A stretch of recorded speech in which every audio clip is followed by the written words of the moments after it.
Hello दोस्तों, स्वागत है आप सभी का आपके अपने YouTube channel one line solution में, जहां पर आपको हर एक ट्रेंडिंग टॉपिक के ऊपर डिटेल्ड वीडियो दी जाती है।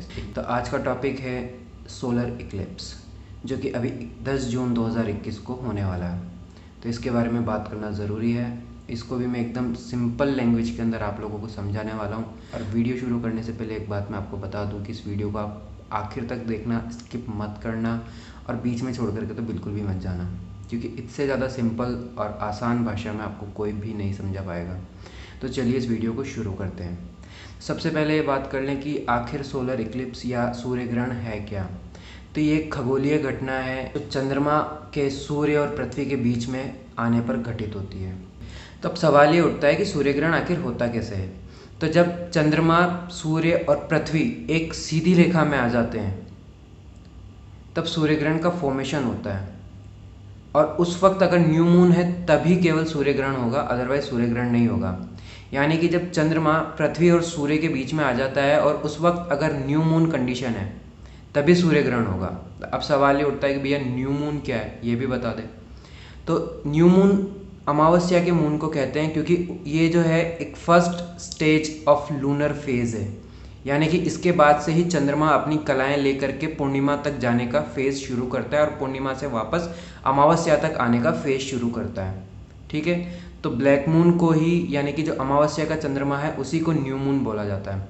तो न्यू मून कंडीशन हो, चंद्रमा, पृथ्वी और सूर्य एक ही सीधी रेखा में हो और चंद्रमा, सूर्य और पृथ्वी के बीच में हो, तो जब ये सारी घटनाएं एक साथ होती है तब ही सूर्य ग्रहण होना संभावित होता है। अब बात कर लेते हैं टाइप्स ऑफ सोलर इक्लिप्स, यानी कि सूर्य ग्रहण कितने प्रकार के होते हैं। तो सूर्य ग्रहण 4 प्रकार के होते हैं: total solar Eclipse, annular solar Eclipse, hybrid solar Eclipse और चौथा जो होता है पार्शियल सोलर इक्लिप्स। तो अब बात कर लेते हैं पार्शियल सोलर इक्लिप्स की या आंशिक सूर्य ग्रहण की, जहां पर चंद्रमा, सूरज और पृथ्वी एक ही अलाइन लाइन यानी कि एक सीधी रेखा में उपस्थित नहीं होते, पर चंद्रमा जो है वो सूरज के कुछ हिस्से को ओवरलैप कर देता है, यानी कि ढक देता है। और इस तरह के सोलर इक्लिप्स को पृथ्वी के ज़्यादातर हिस्सों से देखा जा सकता है। अब बात कर लेते हैं एनुलर सोलर इक्लिप्स या फिर वलयाकार सूर्य ग्रहण की। इस स्थिति में जब चंद्रमा सूरज के अधिकांश हिस्से को कवर कर लेता है या फिर ओवरलैप कर लेता है, तब उसमें कुछ हिस्सा जो सूरज का बच जाता है, वहाँ से रोशनी जो है चंद्रमा की सतह से टकरा करके जब पृथ्वी तक पहुँचती है तो वो एक डायमंड शेप फॉर्म कर लेती है, यानी कि हीरे की आकृति ग्रहण कर लेती है। और जब हम उसको देखते हैं इस तरह के सूर्य ग्रहण को, तो वो एक डायमंड रिंग का इफेक्ट जो है वहाँ पर बनता नजर आता है। तो अब बात कर लेते हैं हाइब्रिड सोलर इक्लिप्स की। इस सोलर इक्लिप्स के अंदर आपको अलग अलग तरह का सोलर इक्लिप्स देखने को मिलेगा, जो कि बहुत ही ज़्यादा रेयर कॉम्बिनेशन होता है। यानी कि पृथ्वी के किसी हिस्से से आप जब देखेंगे सूर्य ग्रहण को तो आपको पूर्ण सूर्य ग्रहण नजर आएगा, और कुछ हिस्से से अगर आप देखते हैं, यानी कि कुछ अलग हिस्से पर जाने पर जब हम देखते हैं तो हमको वलयाकार सूर्य ग्रहण नजर आता है। तो ये है हाइब्रिड सोलर इक्लिप्स। जो टोटल सोलर इक्लिप्स है, अब बात कर लेते हैं उसके बारे में। तो जब चंद्रमा पृथ्वी के बहुत ज़्यादा नज़दीक होता है और आकार में बहुत बड़ा दिखाई देता है, तो पृथ्वी पर जब चंद्रमा की छाया पड़ती है तो वो सूरज से आने वाले संपूर्ण प्रकाश को रोक देती है और पृथ्वी पर एक अंधकार की स्थिति उत्पन्न हो जाती है। यही स्थिति जो है टोटल सोलर इक्लिप्स या पूर्ण सूर्य ग्रहण की स्थिति कहलाती है। अब जो सूर्य ग्रहण है उसके कुछ फेज होते हैं। जो फर्स्ट फेज है, सेकंड फेज है, फिर एक फेज आता है टोटलिटी, फिर एक फेज आता है थर्ड फेज, फिर फोर्थ फेज। इस तरीके से जो सूर्य ग्रहण है वो पूरा चलता है और ज़्यादा से ज़्यादा 7 मिनट तक ही चलता है, इससे ज़्यादा देखने को नहीं मिलता। तो जो फर्स्ट फेज है उसके अंदर जो है पार्शियल सोलर इक्लिप्स जो है हमको देखने को मिलता है, यानी कि जो कुछ हिस्सा जो है चंद्रमा सूरज का ओवरलैप करना स्टार्ट कर देता है। ठीक है, अब जो आता है सेकंड स्टेज, उसके अंदर जो है एनुलर सोलर इक्लिप्स हमको देखने को मिलता है। उसमें डायमंड रिंग जो है फॉर्मेशन हो जाती है, यानी कि डायमंड रिंग क्रिएट हो जाती है, यानी कि वो लगभग एरिया जो है चंद्रमा सूरज का ओवरलैप कर देता है। ठीक है, अब आता है टोटलिटी। सूरज है वो पूर्ण रूप से चंद्रमा से ओवरलैप हो जाता है, यानी कि ढक जाता है। जब चंद्रमा सूरज को पूरी तरीके से ढक देता है और केवल जो एक लास्ट जो लेयर आपको सूरज के एटमॉस्फेयर की दिखती है, जिसको हम सन्स कोरोना बोलते हैं, वो जब आपको दिखती है तो उस इफेक्ट को टोटलिटी बोलते हैं। ठीक है, थर्ड स्टेट जो होती है उसके अंदर ये सूरज से वापस एक डायमंड रिंग इफेक्ट होना स्टार्ट हो जाता है, यानी कि चंद्रमा जो ओवरलैप पूरा कर चुका था उसको वो रिड्यूस करना, साइज को रिड्यूस करना स्टार्ट कर देता है। और फोर्थ स्टेज के अंदर चंद्रमा की जो ओवरलैपिंग है सूरज के ऊपर वो पूरी तरीके से ख़त्म हो जाती है और सोलर इक्लिप्स की कंडीशन पूरी तरीके से ख़त्म हो जाती है। तो अभी मैंने आपको बताया था हाइब्रिड सोलर इक्लिप्स के अंदर कि कुछ हिस्सों से देखने पर टोटल सोलर इक्लिप्स दिखता है और कुछ हिस्सों से देखने पर एनुलर सोलर इक्लिप्स दिखता है।